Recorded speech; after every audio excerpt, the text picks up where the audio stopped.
All too often, your new patients and clients who seek your support through the functional medicine lens are arriving to you having already lost their gallbladder. They are post cholecystectomy. But are you, as a clinician, taking the cue to look upstream for the unique root causes in their body and keeping them from wreaking havoc?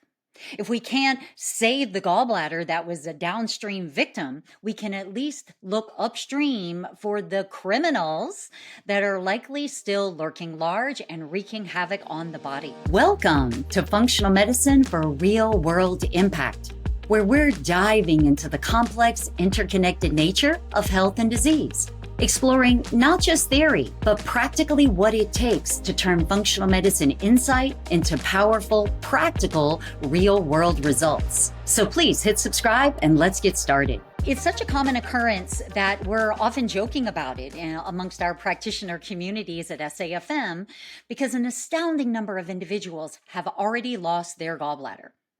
At some point in their earlier lives, they have suffered from often some degree of hepatic biliary congestion, meaning their bile flow at some point from the liver through the biliary tree and coming down to the gallbladder has been impaired. There has been some type of a dysmotility or a change in the composition of bile that has rendered it more viscous or sluggish. And this, of course, can lead to poor gallbladder emptying. And when we have a lot of residue, especially keeping in mind how toxic bile is, given it is the transport agent for toxins from the liver down to the GI tract for excretion, we end up with this simmering vat of toxicity and sluggish bile in the gallbladder that doesn't erupt fully and eventually promotes the precipitation of gallstones in the gallbladder. And eventually these can cause a blockage actually in the bile ducts, which is an acute medical event for sure and can be really quite dangerous.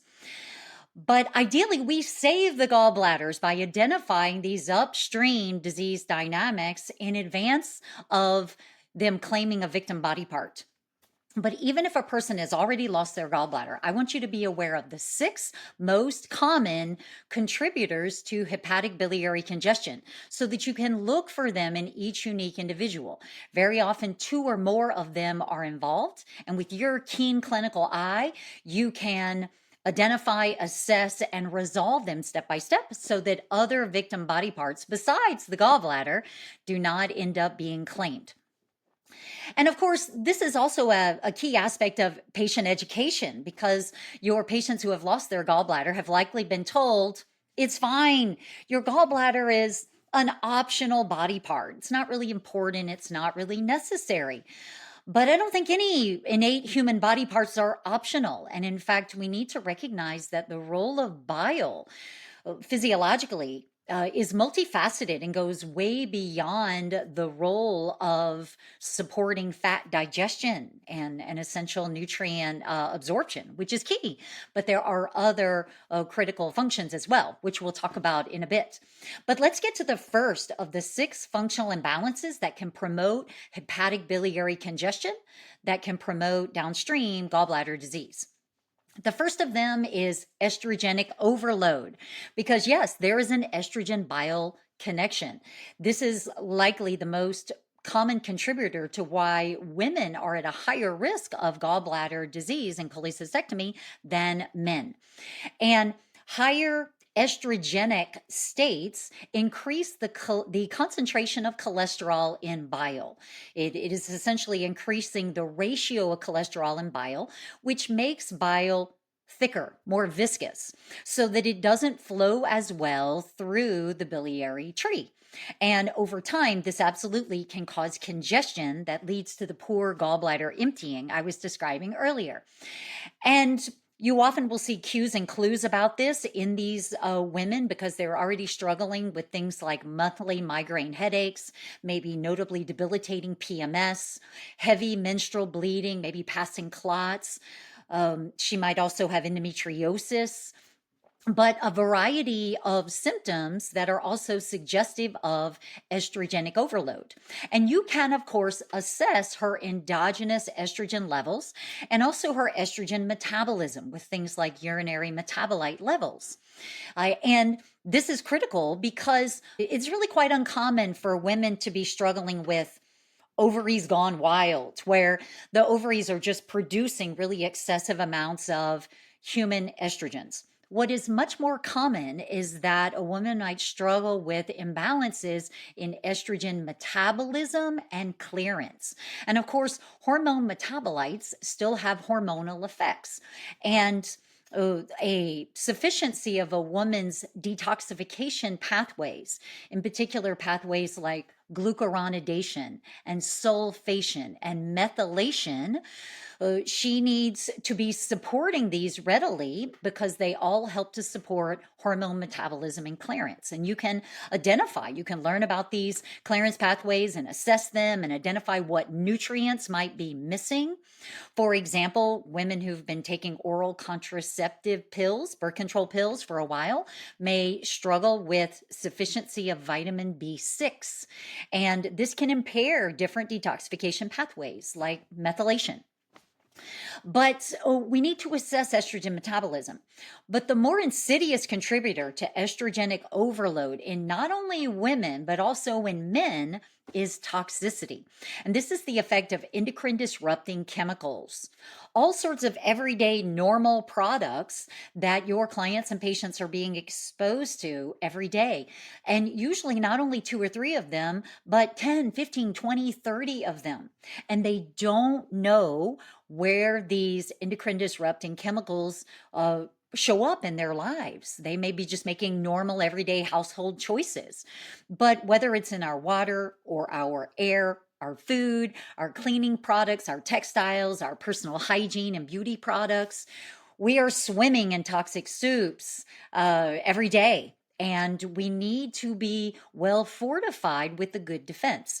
And some individuals may have genetic impairments in their clearance pathways for some of these chemicals. And they need targeted supplementation of nutrients in order to accommodate those genetic variants. But you have to teach them about endocrine disrupting chemicals, because whether it is plastics, in their food packaging, or pesticides, herbicides, and fungicides in conventionally raised food, or maybe phthalates in makeup or other beauty products, or endocrine disrupting chemicals in sunscreen that we're slathering all over our skin, or the BPA that coats the back of cash register receipts so that when you grab it with a damp or much less a sweaty palm, you're absorbing those chemicals through the skin. We have to teach people where common endocrine disrupting chemicals lie so that individuals can get some support in making less toxic choices, or ideally non-toxic choices. But regardless, you want to pay attention to the estrogen bile connection and think about the likelihood of excessive estrogenic effects promoting that hypersaturation of cholesterol and bile, contributing to poor biliary tree and gallbladder function. The second functional imbalance you want to be on the lookout for is perhaps the one you expect, which is metabolic dysfunction. And this is, of course, rampant in our practices. We are living in a culture today, especially in the US, where norms involve a lot of stress, which all by itself, separate from diet, increases blood sugar, increases the glycemic load of our lives, but also where normal diets are laden with highly refined carbohydrate foods and sugars.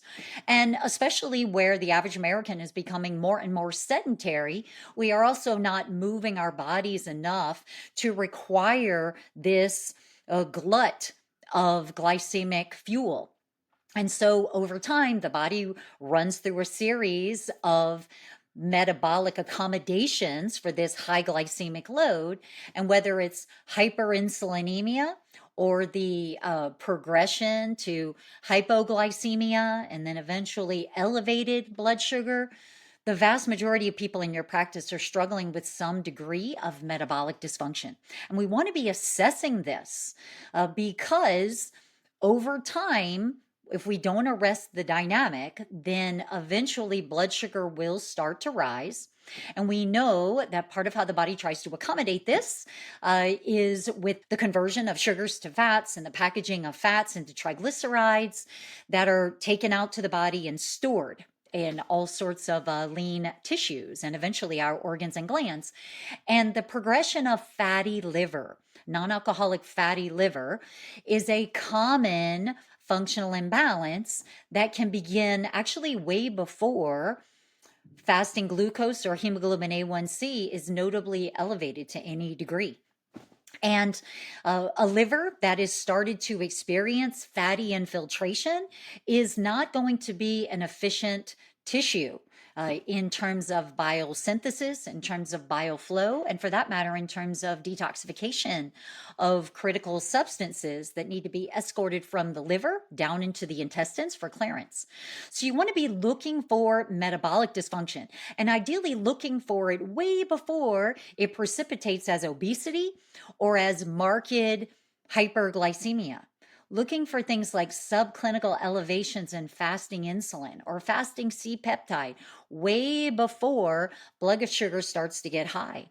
In fact, if your client is suffering from frequent hypoglycemic episodes, I encourage you to check fasting insulin or fasting C-peptide because an adaptive elevation in pancreatic insulin release may be a red flag letting you know that the body is wrestling with a high glycemic load. And again, from your patient's perspective, they believe often that they're just being normal. They're eating the same foods as everybody else.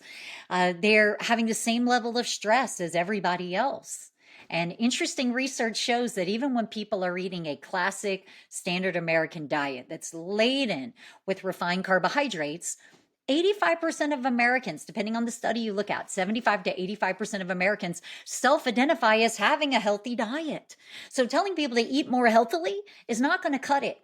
They need education, inspiration, and empowerment to actually do a deep dive into their diet and understand where this glycemic load is coming from so that step by step in partnership with you, they can resolve the metabolic dysfunction that over time is going to be at the roots of fatty infiltration in the liver, and then eventual hepatic biliary congestion, and then very likely eventual poor gallbladder emptying and gallbladder disease.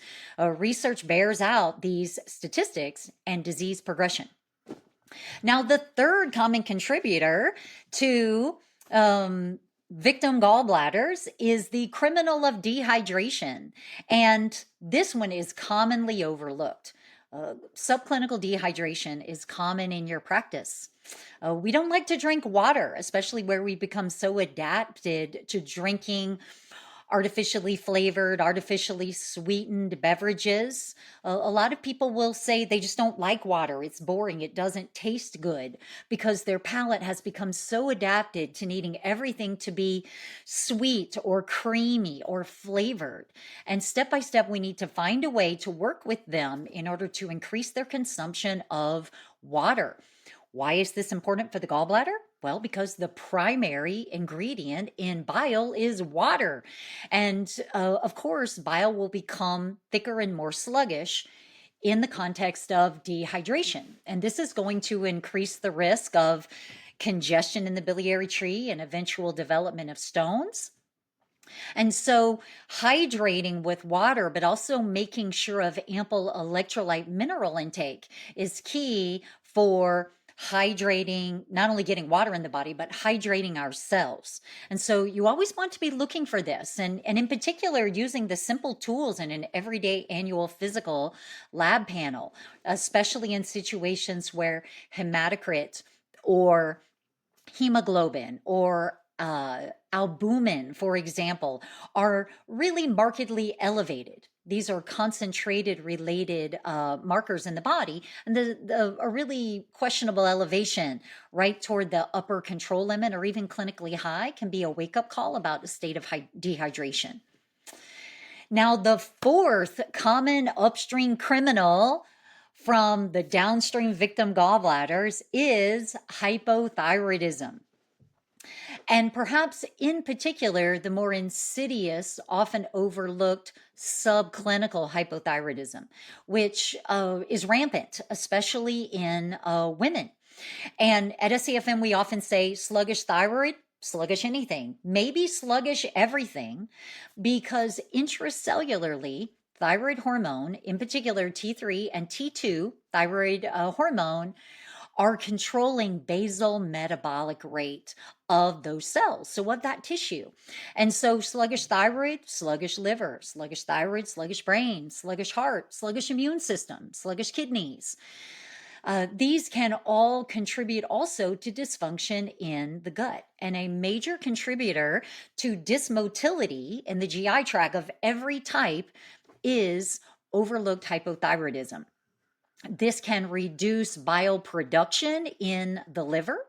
It can impair its flow into and through the biliary tree, and it can also impair the emptying, the complete bolus emptying of the gallbladder into the duodenum, and again, leave that residue bile with its toxic payload in the gallbladder and precipitate, not only stones, but maybe disease of the gallbladder sac itself. And we need to be looking for a full thyroid panel, not just TSH. We just did an awesome event the other night about igniting your clinical impact on hypothyroidism, because a lot of practitioners continue to pursue myths about thyroid function assessment. And one of the most insidious ones still is that TSH, thyroid stimulating hormone, which is a brain hormone, is still an appropriate and sufficient singular marker of thyroid function or of intracellular thyroid hormone activation. And nothing could be further from the truth. I have the privilege of assessing thousands of clinical cases a year in our practitioner community and in support of the cases they raise. And it's amazing to me how often we see not only normal, but perhaps optimal TSH levels, 1.5, 2.0. But alongside that, when you actually go to measure free T4 or maybe free T3 thyroid hormone, they not only might be subclinically low, they might actually be clinically low because of a dysregulation in the HPATG axis, and the brain's regulatory capacity over thyroid hormone synthesis and metabolism has been impaired. So always be looking for a hidden hypothyroid dynamic that may have been one of the most insidious drivers of gallbladder disease and cholecystectomy. In fact, there's interesting research questioning whether hypothyroidism in the liver that is going to promote the progressive formation of a fatty liver type of dynamic may actually, in many cases, be the first hallmark dynamic in metabolic disease. Interesting area of research that I think we're going to continue to advance. But for sure, you want to be on the lookout for it, not only in women, but also in men. And I want to share with you a fascinating case example of that we were just reviewing last week in just a moment. But first, I want to cover with you the last two of the 6 upstream criminals that can claim a gallbladder victim. And the 5th one I've already mentioned, but I haven't called out on its own, is toxicity. A high toxic burden. Again, because so many toxins pass through the liver, especially to go through phase 2 conjugation of toxins to a biochemical escort or conjugate in order to ensure its safe passage through the intestines on the way to the stool for elimination from the body. A high toxic burden can outstrip our detoxification capacity, and this can also lead to inflammation that promotes the thickening of bile or dysmotility in the biliary tree. And when these toxins are not being readily excreted, they can build up in the liver. They may actually build up in circulation and get deposited in other tissues. A lot of toxins that we're commonly exposed to in our lives, especially endocrine disrupting ones, are lipophilic, and the body likes to store them in adipose tissue. But if they're not being readily excreted, then they are going to continue to wreak havoc on tissue. And again, this can be in the gallbladder itself. And this creates a self-perpetuating cycle of inflammation that is often overlooked. We need to always be assessing the toxicity of a unique patient's lifestyle by really partnering with them to do a deep assessment of the toxicity in their home environment, in their food, in their work environment, especially in their personal hygiene and beauty products, because what we slather on our skin goes right into systemic circulation. At least what we swallow has to go through first pass hepatic clearance through the liver and also get some degradation courtesy of our enzymes and our microbiome in the gut to provide some protection. But what we slather on our skin gets absorbed into systemic circulation. And we can be really quite vulnerable to it in terms of creating toxic overload. And again, lots of your patients don't see themselves as having a toxic lifestyle. In their view, they're just doing all the normal things. But normal in America today is very toxic. And that may be true in your communities and your cultures if you're practicing in other places in the world as well. And so we want to pay attention not only to the health of the liver tissue itself, but also the health and nutrient sufficiency of detoxification pathways that the liver depends on, and what might be nutrient gaps, especially if genetics or prior life experiences or dietary constraints are preventing a person from getting all the key cofactors that they need to support the major detox pathways. Now, the sixth one I want to mention to you is a new entry to this list, courtesy of the current pharmaceutical darling of medicine, and that is GLP-1 agonist drugs. For all of their popularity and widespread use as a miracle drug for not only morbid obesity and type 2 diabetes, but increasingly even for low-grade weight loss, there are always downsides to using a chemical to force the body to do something that it's not naturally doing, especially with ongoing use. And there's a different episode I encourage you to check out if you want to learn the more specific cautions and considerations around how to clinically use GLP-1 agonists most effectively.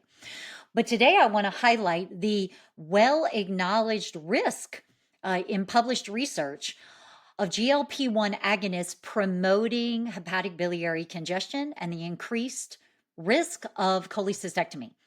This is well published, and it makes perfect sense because part of the mechanism of action of these drugs is creating upper GI dysmotility on purpose. It does this in order to slow gastric emptying. This also helps to reduce appetite. But when you are creating this sluggish motility, you're not just affecting the stomach so that people feel fuller longer and therefore eat less, but you're also impairing the motility in the biliary tree and then the emptying of the gallbladder itself. And again, when we don't have good motility, causing that full eruption of a bolus of bile that cleans, if you will, the gallbladder, we're much more likely to end up with sludge in the gallbladder that readily precipitates gallstones and increases the risk of eventual blockage. So think about these 6 upstream drivers and mediators, potential criminals in creating a downstream victim body part. Ideally, you get the opportunity to save a gallbladder, but even if the gallbladder is already gone, you want to address any and all of these 6 major mediators of hepatic biliary congestion, because in taking out the gallbladder, you haven't removed the risk. We've removed the victim, but if the criminal is still wreaking havoc on the body, it can be creating progressive liver disease and progressive systemic inflammatory dynamics that might claim other body parts in the future.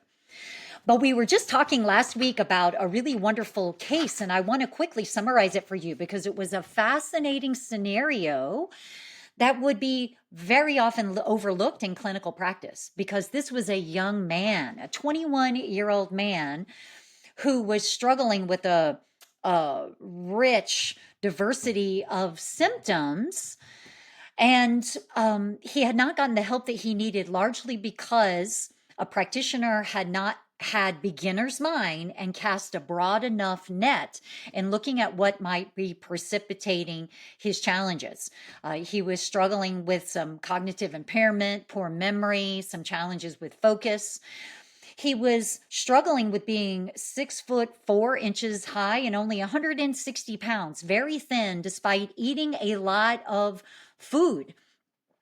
But because he was thin, no one had thought to measure his hemoglobin A1C, which was notably elevated at 5.9%, putting him squarely in the pre-diabetes diagnostic dynamic. And because he was a man, perhaps no one had ever considered assessing his thyroid function at all, not even his TSH. And yet we found a normal, actually an optimal TSH, yet his T4 and his T3 thyroid hormone were both clinically low, and his TPO, thyroid peroxidase autoantibodies, were off the charts, literally above the upper control limit, indicative of an entrenched autoimmune dynamic. We can't find a disease dynamic we're not looking for, and the assumptions we make are preventing us from having beginner's mind and casting a broad enough net. This young man was employed as an auto mechanic and was exposed, admittedly, to all sorts of toxic chemicals on a daily basis. And he wasn't using any protection on his skin, on his hands, tremendous amount of inhalation of toxic fumes and chemicals.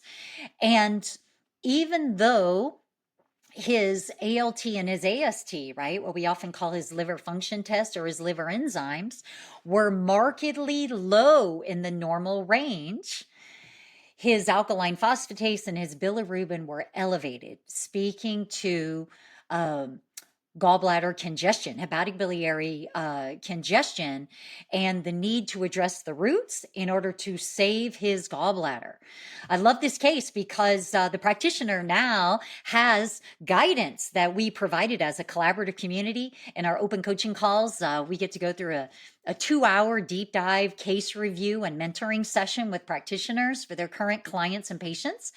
And so now this practitioner is armed with new tools to support this young man because we want to save gallbladders. We don't just need bile from the gallbladder to emulsify fats. Although that is a critical function as well. And in the absence of a gallbladder sac, what we have coming from the liver is a steady drip, drip, drip, drip of bile moving into the duodenum. What we have lost is the ability to concentrate bile in the sac of the gallbladder and erupt it in a bolus into the duodenum all at once in order to have a much more aggressive effect. This is key for thorough emulsification of dietary fats and isolation of fat-soluble nutrients so that we absorb as much of our nutrition as possible. But bile also plays critical antimicrobial roles in the body, in the intestines, to help keep balance in the microbiome.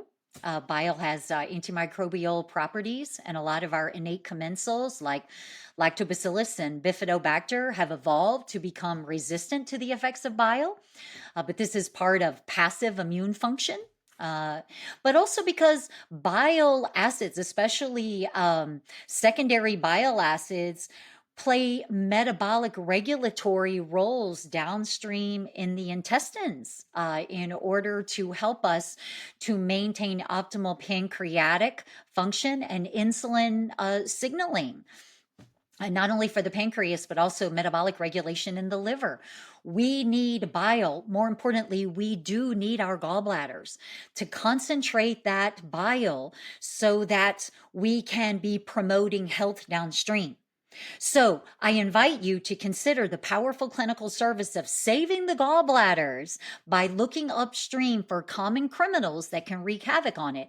And even if the gallbladder has already been claimed as a victim, never miss the opportunity to look for the criminals upstream, especially the 6 most common ones we've discussed today that might still be wreaking havoc on the body. Thanks for joining me. Have a great day.